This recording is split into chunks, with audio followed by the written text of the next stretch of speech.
ကောင်းတာချင်းတူတာတောင်မှ have နဲ့ guy ရဲ့အသုံးတော့ငါပါကွာသွားတယ်ပထမဆုံးအနေနဲ့ possession ပိုင်ဆိုင်ခြင်း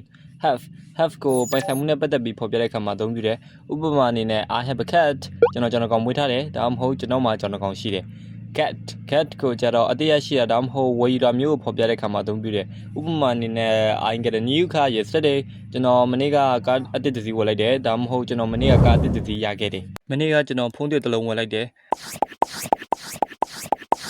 ဒီဗီဒီယိုလေးကတင်းတွက်ကြိုးရှိရဆိုရင် like and follow လေးကျွန်တော်ကိုပေးလို့ရတယ်အခြေအနေ have ကအခြေအနေတစ်ခုကိုပိုင်ဆိုင်နေတာဒါမှမဟုတ်ခံစားနေရတာကိုပြောပြချင်တဲ့အခါမှာသုံးတယ်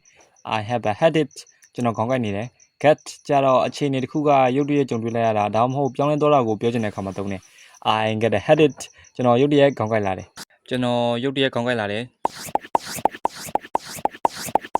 နောက်ဆုံးအနေနဲ့က action လှုပ်ဆောင်မှု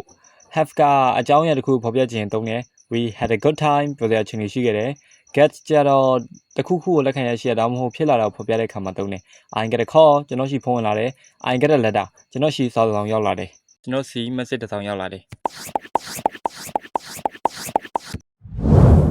You'll keep an eye out for those monsters, right? We're all counting on you. Don't worry, Tomato. I've got my eyes peeled.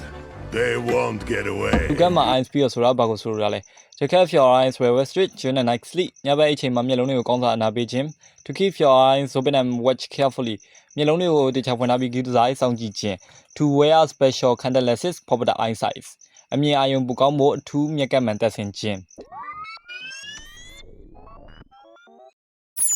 When you keep your eyes peeled မျက်လုံးတွေကိုဖွင့်ထားတဲ့အခါမှာမင်းကနုံနုကြကြဖြစ်နေမယ်ဒါမှမဟုတ်တစ်ခုခုကိုကြည့်စားစောင့်ကြည့်နေမယ်ဒီဥပမာလေးကိုလေ့လာကြည့်လိုက်အောင် Everybody keep your eyes peeled for an unlit milepost marked 23 or 36 or something. If we miss it, we're dead.